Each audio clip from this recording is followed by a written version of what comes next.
Welcome to the week 3 go-to session. This is the third of 4 such sessions we're holding this month. Thanks to all of you who are here live. Of course, this is also being recorded for those who cannot attend live, or for those of you who just need to review this after the fact. Let's take a look at where we are. Okay, so we're in week 3. Actually, I was taking a sneak peek at week 4. that's not where we are yet. Here we are, week 3. Okay, so similar to other weeks, but we have two main activities, a discussion. So you haven't had a discussion since week 1. We're going to spend most of our time talking about this here. Then the 3.5 assignment, which is due on Sunday. This is really straightforward. We're going to save this until a little bit later. Note that you have a grammar quiz, just like week 1. And just like week 1, you can take it up to 10 times. Okay, some people still haven't taken the full amount of tries for the week 1 grammar quiz, so keep that in mind because that's like open all month. So is the week 3 one, so you want to make sure that before the month finishes out that you try those 2 grammar quizzes. In some cases, I'm not sure if people just, once they hit like a score in the 80s, they were so happy they just stop right there, which is fine. I think these grammar quizzes aren't meant to make you stumble. I know that they're frustrating. I wish I could do it in real time, like actually show you how it works. But unfortunately, I don't have that option to try the test out live. But the secret to doing well on this is really to make sure that you pay attention to why you got an answer wrong.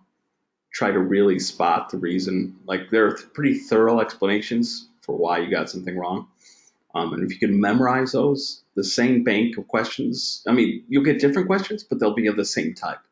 Okay, so you're not going to see brand new content that comes out of left field. Chances are that if you got a certain type of question wrong, you'll be seeing it again, just with different sentences. And since you are able to take it up to 10 times, there's really, I don't think, any reason why everybody should be scoring at least in the 80s or higher. I think I don't know. I don't want to ask people how they did here among the people who are with us this evening. But was the grammar quiz difficult for people? Easy? Frustrating? Okay. One person has said 50s. Okay, and are you reading over the explanations of why you got the question wrong? I really wish I could show you in real time the quiz, because I don't think I have any way to go in and. Christopher says first round was rough, but much easier afterwards. Yeah, that's the goal. That's why we allow you to take it up to 10 times. And that's why after the fact you get detailed explanations of why the question is wrong. Okay, so one student improved, right? Early on it was in the 50s, then up to 77. At a certain point, you'll either run out of attempts, and I'm pretty sure it keeps your strongest attempt. Right? So there's no fear like if your final attempt was really terrible that you'll get stuck with that grade. So there's no risk, I don't believe. You can take it 10 times and we'll keep your lowest grade. Okay. Here I don't mind sharing because Christopher said start in the 50s, then 80s, then low 90s, mid 90s, then perfect 100. Yeah, that's the goal here. Okay. The first time you take it, yeah, you'll probably bomb it. Because unless you're a grammarian, you'll probably be a humbling experience as you see like, wow, how did I get a 50? But it is sort of like open book to a certain degree because the errors are explained. And if as long as that's the key to doing well, is making sure you understand why you got the questions wrong and then retake them. I'm curious, Christopher, since you took it a couple different times, did you see any of the same questions repeated? Or not really? I think we have a deep enough bank that you. Okay, so you did see. So that's important too. It's like literally understand the reason you got it wrong, but maybe even pay attention to that specific sentence because you might get that one again. Christopher says there were repeated questions each time. Okay, so yeah, I mean it's random, so you don't know. Usually you'll get a different set of questions, but it sounds like only a few Christopher says are repeating. But yeah, take advantage of it, okay? Because week 1, week 3, you have grammar quizzes that you can take up to 10 times. and they're open all month. Okay, so let's spend most of our time here. Okay, there's a discussion activity called Map It Out. So let's go into this guy real quickly. Like week one, there's an original post you have to do, and then you'll respond to at least one of your classmates. And the gist is kind of simple. You'll see that there are 3 pairs of articles on different issues. Here's a debate about whether or not cats should be walked on a leash, or if it's even possible. Okay, so you can tell. Yes, you should walk your cat. Here's an opposing article. Here's one about emojis, social media. Okay, so you will choose one pair of articles, right? So you'll either choose the cat leash, the emoji debate, or the social media debate. Okay, so yeah, you have to read each of the 2 cat ones, but you don't have to read all of them. You can skim through all of them if you want to decide which one's most interest to you, but you're just going to ultimately choose one pair of articles. And then you are going to make a single post to the board, 300 to 500 words total. You're going to write 2 paragraphs. One paragraph that maps the ideas in the first article. So let's say you choose the cat article. Okay, so you're going to write one paragraph about this article here where you map. We're going to talk about that. Then you're going to write a second paragraph for the second article where you do the same thing. Right? Consider the author's map, motives, attitudes, and perspectives. So let's talk about that for an instance, because this is different than what you did in week one. We're not asking you to summarize each article, though probably you will explain the gist of the article. It's sort of difficult to examine the author's motives, attitudes, perspectives without talking about content. But your goal here isn't to so much summarize as it is to take a close look at each article and try to spot moments, okay, indications where you can see the author's motives, attitudes, or perspectives. And we're going to talk about what sorts of things to look for. In general, though, I am okay with people just writing, again, 150 to 250 words each paragraph, where you examine the pair of articles closely, okay? And spot the various ways in which it works or doesn't work. Here, let me quickly, I have a slide. First, here's a quote. Someone said they liked it, Christopher, I think. Okay, I've yet to see a piece of writing, political or non-political, that does not have a slant. All writing slants the way a writer leans, and no man is born perpendicular. Okay? In other words, all writing is biased to a certain degree. I think I said last week, maybe not a super scientific article or something published in like a math journal, but all the writing we see is going to have instances of bias. It's impossible to avoid. And as I said last week, the word bias has become sort of pejorative. Pejorative is just a fancy word for negative. Okay, we hear that all the time. So-and-so is biased. This article is biased. This book is biased. And it has become such a broad word that it's sadly, I think, losing meaning. But bias doesn't have to be something bad. Okay, it's something that we all have. We cannot escape it, even though we try. Right? There are circumstances. I'm 48 years old, so my age might influence me in ways that I don't realize over some of you. Okay. Never thought I'd become the old man, the get off the lawn guy. I don't think I've become that bad. But I have noticed that I used to be, I wouldn't say tech savvy, but sort of interested in technology. And yet I could not care less about social media. I really couldn't. Facebook or Twitter. Yet I understand that it's important, right? But imagine if I sat down to write a piece on social media. It would be almost impossible for me to write this highly positive piece because, well, I don't use it, right? The reason I don't use it is because I just don't see much value for me. But another person could write something completely different that takes the opposite stance. Like things like age, we can't escape. What sort of social milieu we were born into, right? Where we grew up, how we were raised. Obviously, things like political leaning can influence us as well. Religious upbringing, lack of religious upbringing. So many things inform us. It's sort of difficult to pretend. That's the thing I sometimes hear all the time. why can't this person be more objective? I see this sometimes in comments to music reviews, video game reviews, right? Criticizing the author for not being objective. How can you be objective? That's a myth, right? It's impossible to be objective. Again, unless you're writing something about pure math, pure science, of course you're going to have opinions and views. But a responsible writer will hopefully not be writing solely from that position, okay? Donovan says even Alan Watts used negative connotations to expand on the meaning of love in the abstract. Oh, wow, that sounds interesting. I don't know who Alan Watts is.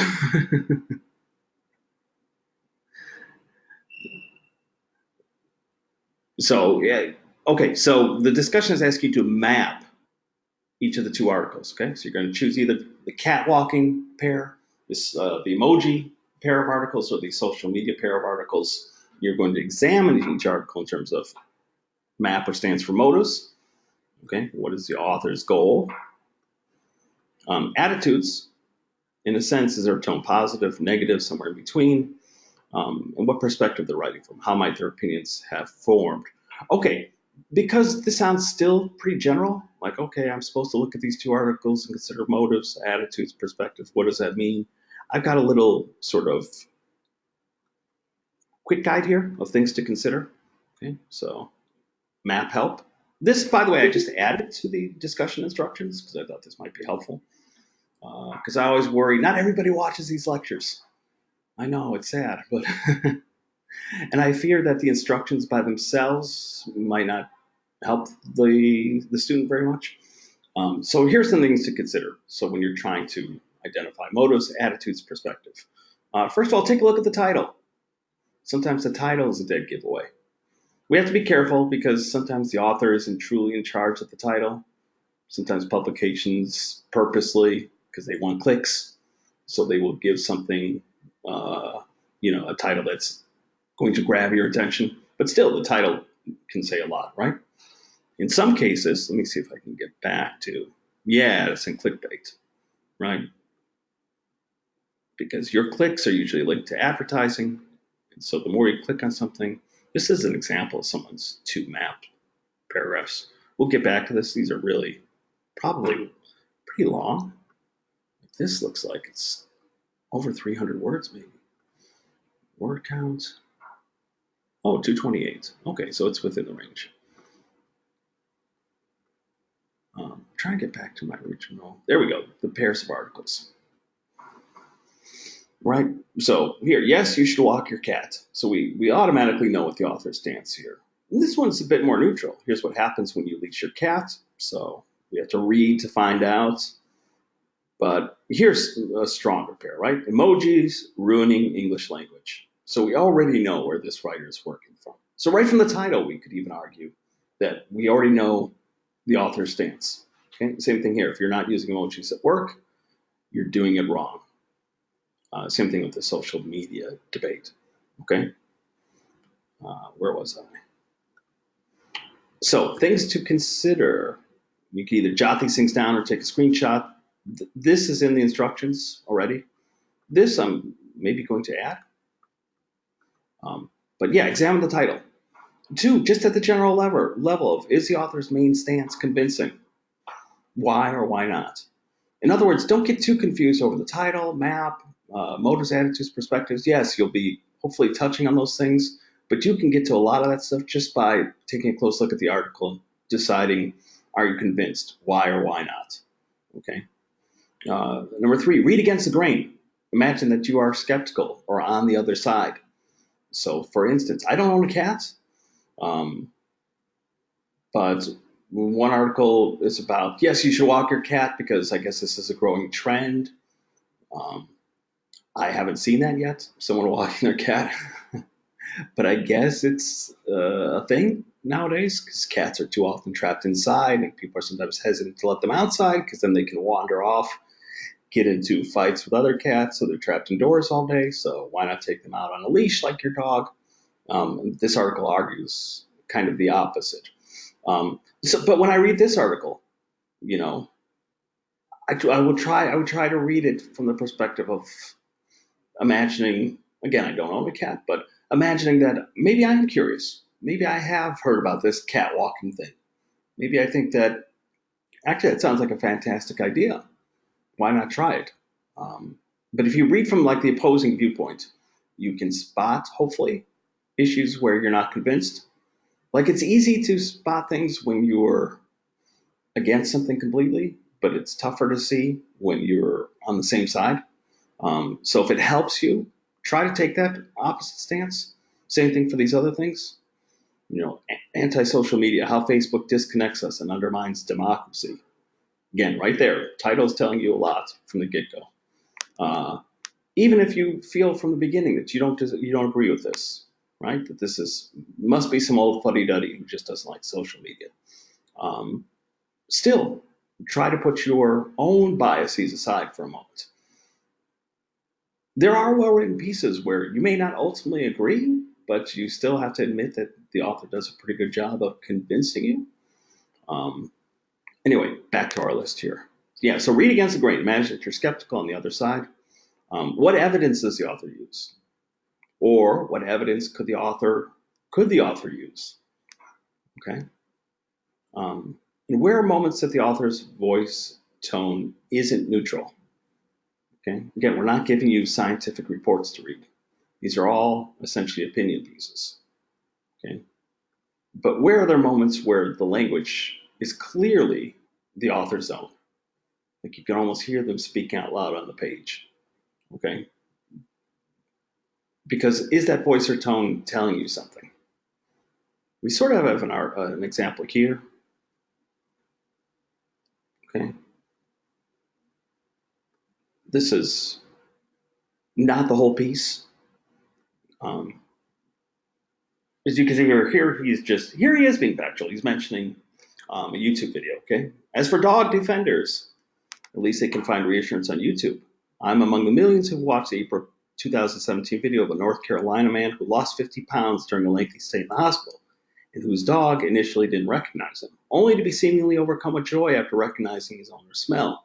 It seems completely and believably spontaneous, not a programmed behavior. So this is all pretty straightforward, okay? He's referencing a video that millions of people watched. I never saw it. I'm not familiar with this video.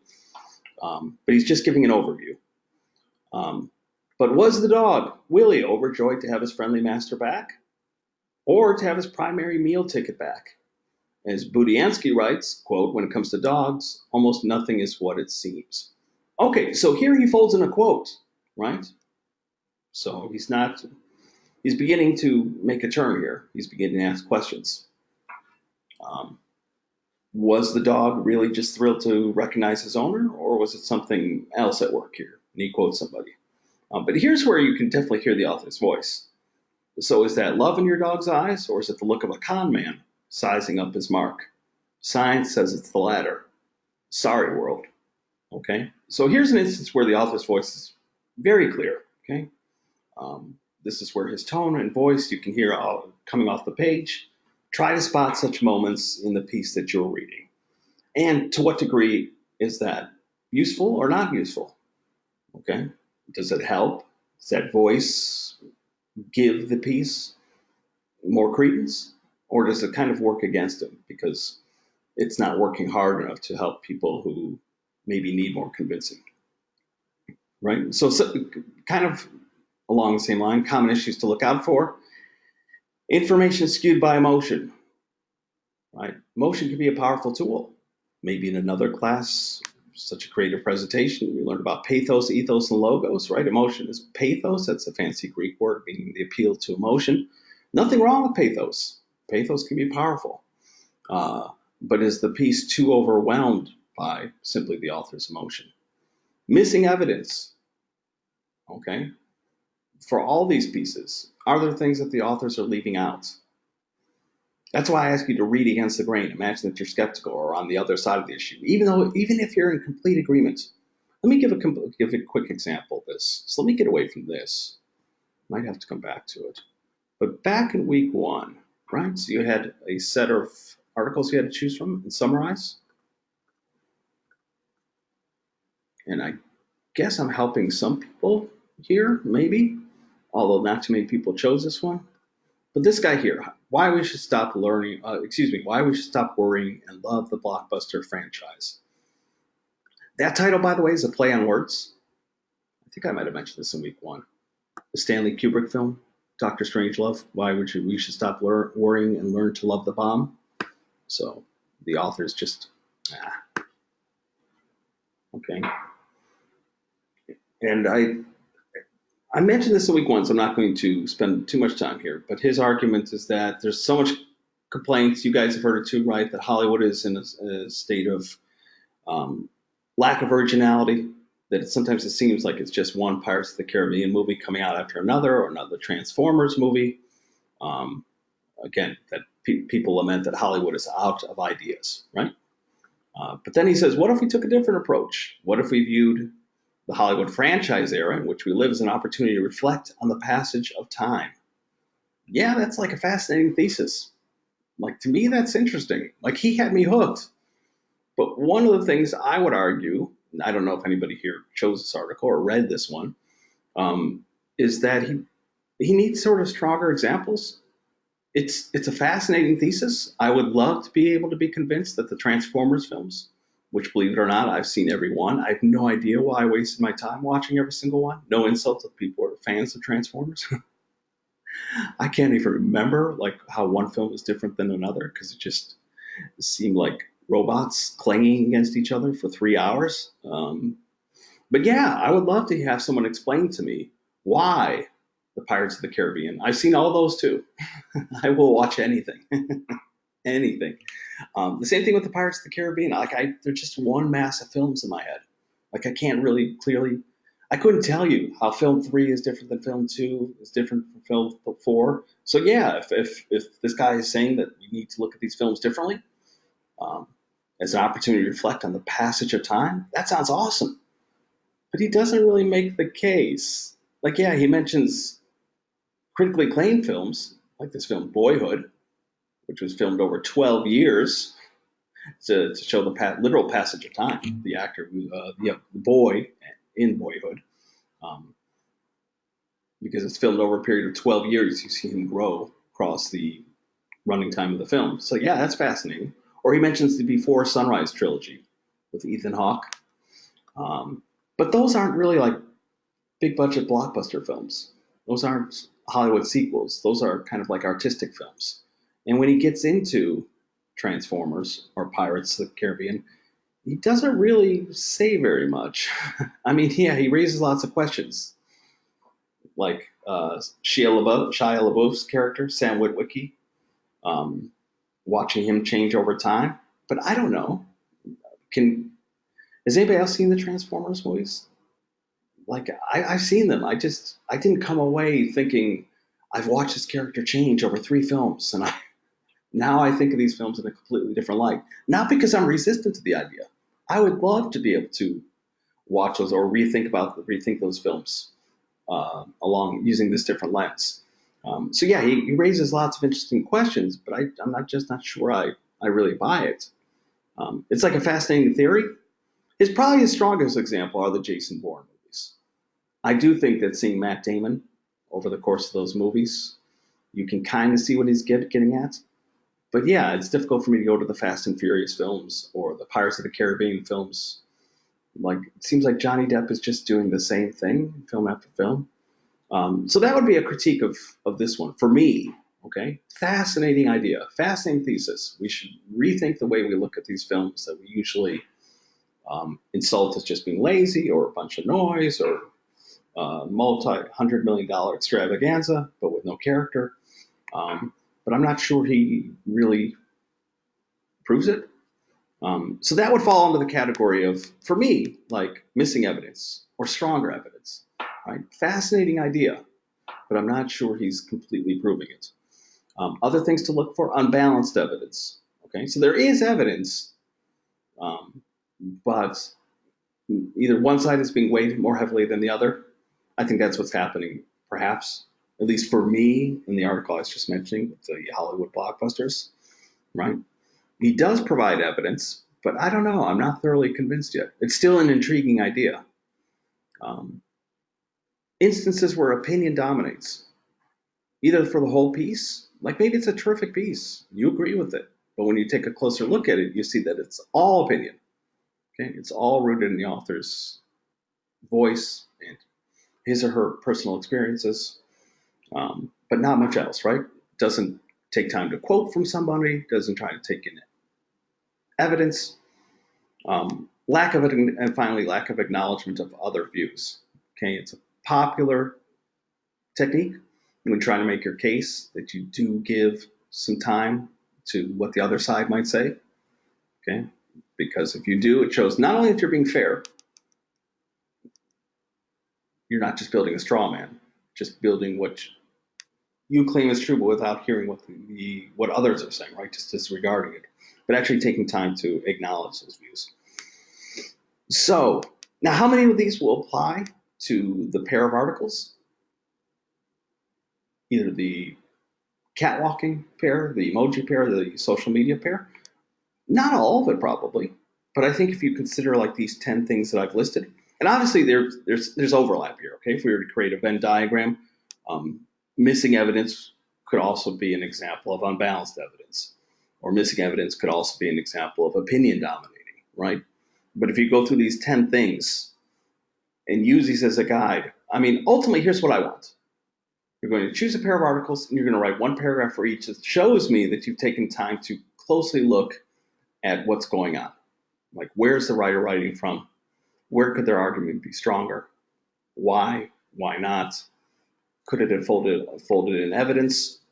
And however you get to that point, right? I think a good place to start is just here.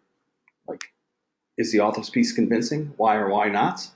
Answering the why or why not might lead you to all these other places. Okay, but that takes time. You have to read the articles with care.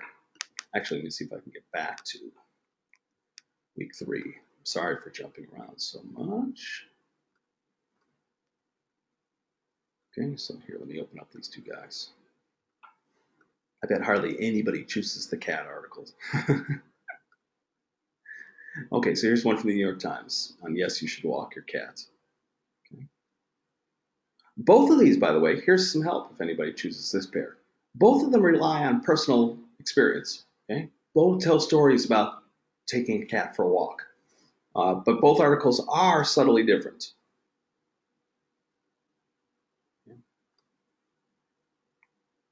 But make sure that you spend some time reading the article. Read it once for gist, read it once for fun, but then read it a second time to go through it. And when you read it through a second time, that's when you should be like the more skeptical reader, the more analytical reader. What is this reader not mentioning? Or excuse me, what is this writer not bringing up? Or what could make his argument stronger? Like, I like this piece. Maybe it's because my own biases. I've never been a cat owner, but it strikes me that dogs and cats are like essentially different. Dogs are happy no matter what. Cats usually they love you 1 second. They couldn't care less about you the next second because they're so independent. They live their own lives. They decide when they're going to. It seems like the animal that loves you to death is going to be easier to walk on a leash than the one that isn't. So yeah, I mean, I like this piece, but without giving things away, I can spot moments where like things are missing or instances of what we would call bias. Again, bias doesn't mean bad necessarily, but instances where the writer is falling into one of these issues. Okay. Does this make sense, people? What you need to do with the map discussion? Because in essence, the activity is pretty straightforward and simple, but the issues that I see is that people have trouble like looking at an article and really examining it closely for these issues, like what's missing, what isn't said, how could it be stronger, where are moments where the author's voice or tone is strong. Again, strong doesn't necessarily mean bad. Maybe for you, the author's tone or voice is a strength, um, but maybe for someone else it isn't. But you being able to identify those moments on the page where they're clearly using their voice, um, can you spot those moments? So I'm not getting really much of a response in the chat.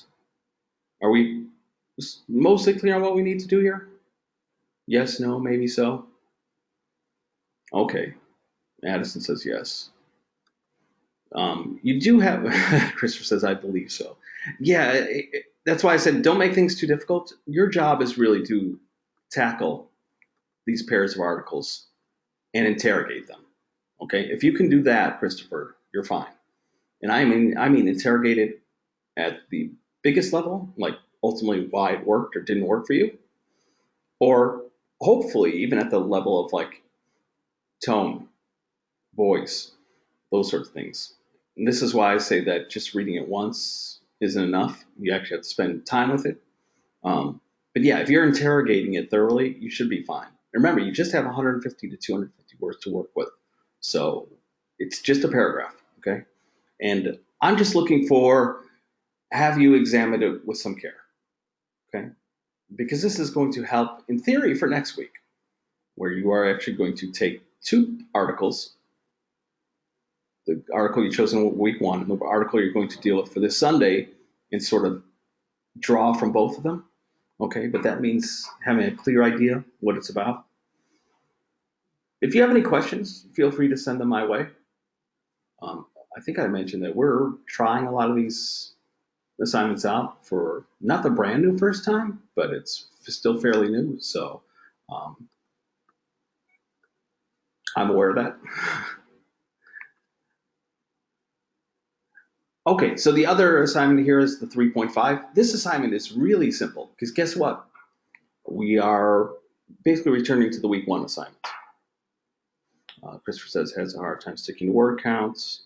Yeah, I don't really make a big deal about word count. Word counts is only concerning to me when it like is well under the word counts. Sometimes when it's well over. Um, okay, so the 3.5 assignment. In week one, you chose an article, right? You had 5 to choose from, including that movie one. Now you have 5 opposing articles. Okay, and I believe they're listed in the same order. I hope. Okay. So the week one list included an article on a conference that looked at the Harry Potter novels, which ultimately concluded that while they are important to popular culture, they don't really rise to the level of what we would call literature. Okay, so here's an argument for why everyone should read Harry Potter. Um, anyway, so your task is to choose your opposing article. Again, it should be pretty easy to do because we've chosen them for you.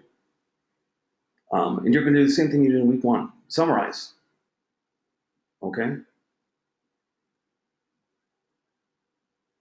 I'm trying to read a comment here. Donovan says analyzing or arguing against articles is not an issue, adding to them in agreement, or at least with the prospect of over. Yeah, Donovan, I'm aware of the challenges of these things. I think, I don't know, certain students have more familiarity with summarizing, but not so much analyzing things like on a granular level. Other students are quite comfortable with that, but oddly have trouble summarizing or synthesizing. There is a method to the madness in this class, which is by asking you to summarize, we're trying to get you to show that you do understand, like at a pretty clear level, what's going on in the article. So here's the awesome thing. Because you're doing the same thing you did in week one, here's a chance. If you did well in the week one summary, do it again. Okay? Do it again with your opposing article. So if you chose the Harry Potter article from last time, you're going to choose the Harry Potter article here. Okay. If you chose the video game addiction article from last time, here's kind of a opposing or at least contrasting article for you to choose this time. In other words, you're sticking with the same article you chose in week one, and you are going to choose its opposite here, okay, and summarize it. So yeah, if you did awesome with the summary in week one, do it again. If you didn't do so well in the summary, here's your chance to fix those mistakes. So issues that I saw with the summaries in week one, lots of people did just fine, by the way. Um, the only problems I saw were, yeah, some people confused it with responding to it. So there were a few people who were diving in with their own opinions, and I had explained, no, that comes next, right? That comes with week two. Speak your mind. By the way, I'm grading those right now. As usual, I have until Thursday to get those graded. Those take a bit more time, obviously. What was it last week? The check your flow I've graded already. I was pretty generous with all the grades because it seemed unfair to me to penalize people who, if they didn't do so great with the summary, that probably meant they were going to have trouble with the color coding. But I pretty much ignored that. So most people did just fine on that assignment. But yeah, the assignment you handed in Sunday takes more time to grade, obviously. But yeah, week 3, you're just choosing the opposite article from the one you chose in week 1 and summarizing it. So what was I saying? Oh yeah, the biggest issues with summary. Some people didn't truly summarize, so make sure that you do that this time around. Okay, this is almost like a redo. You're going to do the same thing again, just with a new article. And again, I kind of talked about this in week 1. There's no one way to write a summary, just as there's no one way to write the assignment you hand in Sunday. But as a general advice, again, this is just a repeat of week 1. An introduction paragraph, even if it's very short, just a couple sentences where you state the author's name, give a general sense what the article is about, and identify the author's main claim or argument or thesis. Okay, so this movie article from week 1,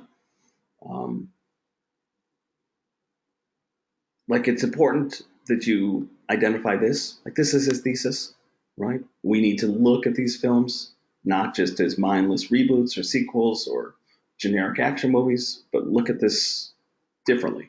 Look at these films as an opportunity to reflect on the passage of time. It seems like if you don't have that takeaway, you're missing the point of the article.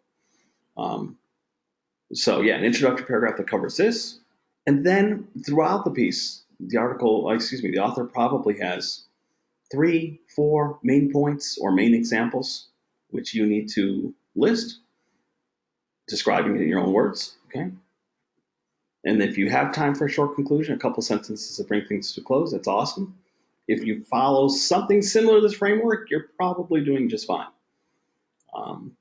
Again, there might be instances where, for the word count's sake, as Christopher mentioned, maybe you combine 2 points into a single paragraph, okay? What were some other issues I saw? It didn't happen often, but there were a couple instances where people were kind of just going sentence by sentence or almost sentence by sentence through the article. So they would try to summarize this, right? Then they would try to summarize this, and then this. That's not really what summary is. Okay, summary isn't a walkthrough of the article from start to finish. It is really more of this. Giving a general sense what it's about, what the author's main claim is, and then describing in your own words what the 3 or 4 kind of main points the article makes are. This was an issue too, I saw for some people, where they were borrowing too much language from the article. Okay, again, because they were kind of doing a walkthrough, starting here and literally getting to the very end. And so their summary would begin. The article begins by telling us that summer movie season is soon approaching, right? Basically the same language as here. They change one word, fast to soon approaching. Movies like Fate of the Furious have set box office records. In coming months, there are more movies such as Pirates of the Caribbean. It's too close to the original. To make sure that you're not doing that, you should be writing the summary kind of from your own head. Sure, you might need to glance at the article to remind yourself of things, but the goal here is not to do a walkthrough. Okay, it's really just to give the highlights. Yes, it takes some time to cover those highlights, which is why you're given a space of 300 to 400 words. 300 words, by the way, is about a single typed double-spaced page, maybe a touch longer. 400 words is probably more like a page and a half. Okay, so yeah, it's imagine you sat in on like a department meeting. I don't know how many of you have had jobs where you've had meetings, but probably you've had something, school functions, parent events, and it's your job to summarize the hour-long meeting. You wouldn't cover every single thing that was mentioned, right? You would give a gist of what was covered, and you might have bullet points that highlight the main things that were discussed that evening or that afternoon. Same thing with your article summary. Again, if you did fine in week 1, just do it again. If you had issues in week one, that's where you get to try this again. Okay. So no mixing in your personal opinion.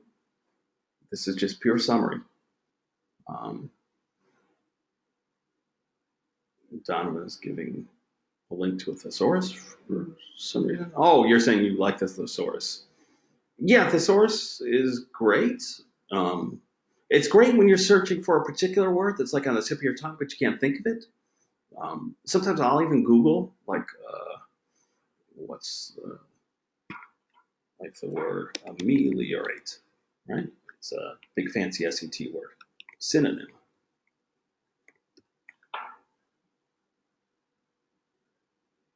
So I could just go, oh, here it is, thesaurus.com, right? So you can see other words. Yeah, ameliorate means to make better. So help, improve, amend, right? So usually I use it to find the right word. The danger of this thesaurus, Donovan, is that if you're just choosing any word because you're thinking that, oh, but this sounds fancier. First off, if you're not sure what the word means, that's not a good sign. Or if second, it's maybe not exactly what you were looking for. But sure, thesaurus is awesome when you're searching for a word that you can't quite think of, but you just need to have your memory jogged. That's when I use it. Then sometimes I do exactly that. I'll type in a word and type synonym and remind myself of other words I can use. But yeah, the week 3, okay, so you have to. This is a weird week in which I think the discussion article, the discussion activity, is in some ways more challenging than the assignment for the Sunday. Because again, if you did fine in the week 1 summary, just do it again. Okay? It's this one I think that students struggle with. And I have to admit, I have to come up with a better way to explain it. But if you did take a screenshot or jot these things down, yeah, if you can answer some of these things, is there any missing evidence? Is there any unbalanced evidence? Is opinion dominating? Um, and begin there, and then write your paragraph. Then ultimately, you can write something like this. This is the example you have, and although it's a very strong example of students map it out discussion, um, it might be more ambitious than some of you might write, which is why I said don't make this too difficult, okay? I just want to see some evidence that you've read that pair of articles with care and that you've examined it from a variety of perspectives, okay? What's being left out? What's being left unsaid? Are there instances where the author's voice is coming through loud and clear? Is that a good thing or a bad thing? Are you convinced? Why or why not? Okay, just give me some proof that you're interrogating each of those articles kind of at a level that's more than just surface reaction. I like this, I hate this.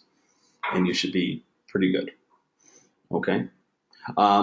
Questions, comments, considerations. I promise this will be shorter than most weeks, and we are, because we're at about the 40-minute mark.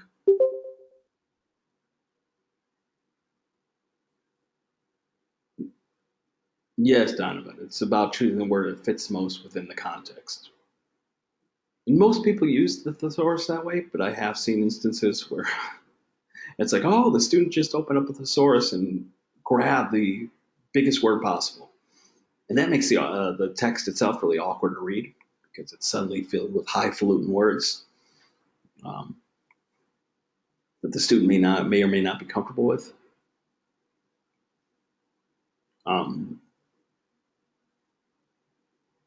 And you don't see week 4 yet, but we are working toward, a goal where you will ultimately write a piece on one of the 5 topics you chose in week 1, in which you will draw from both of the articles that you read. In other words, it will be your piece, but you're going to use the 2 articles that you've read. Sort of like synthesizing. We'll get more into that next week. Romeo, welcome. What did you miss? You missed everything because we're about to close the session. But the awesome thing is that this is going to be, it has been recorded. So if you give me until about 9 p.m. Eastern, it will appear right here. Or, here. Okay. Always in the point 2 assignment, there's a space for the lecture archive.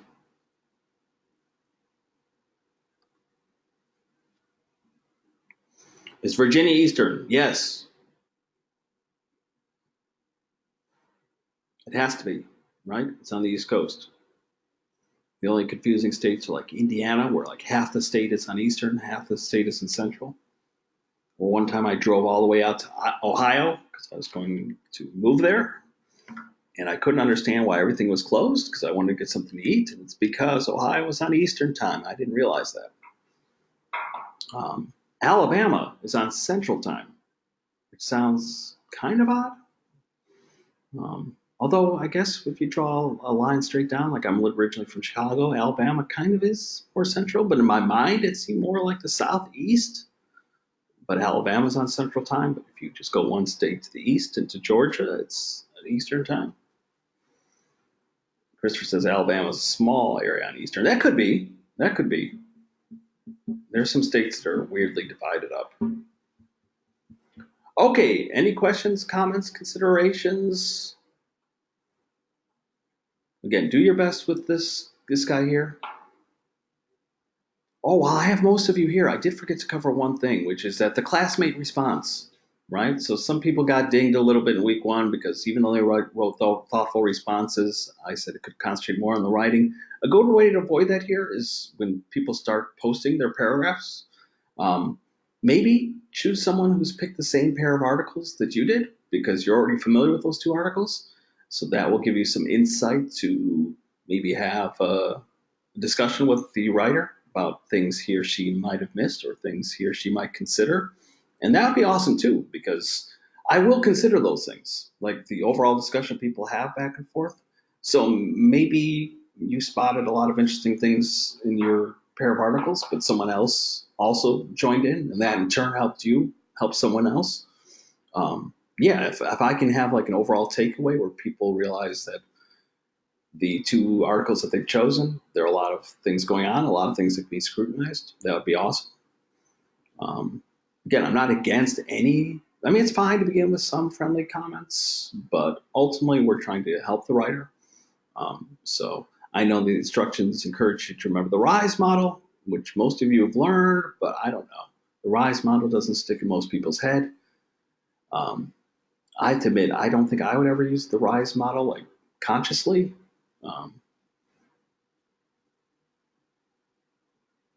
Romeo says, in high school they don't teach us a lot anymore. Yeah, I don't know, but it depends what high school you go to, right? There's some fantastic high schools, depending on where you live.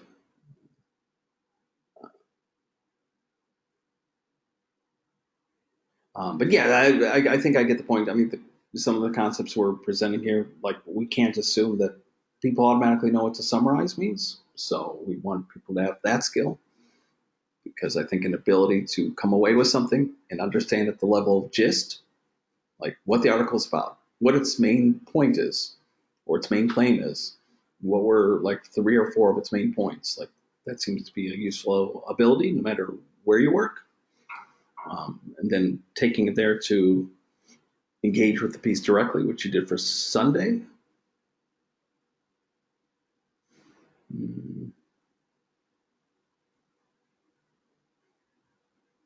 Okay, Romeo's from Miami. I'm going to go ahead and stop the recording because I think we've slowed down on things pertinent to the class. So I'm going to stop the recording now.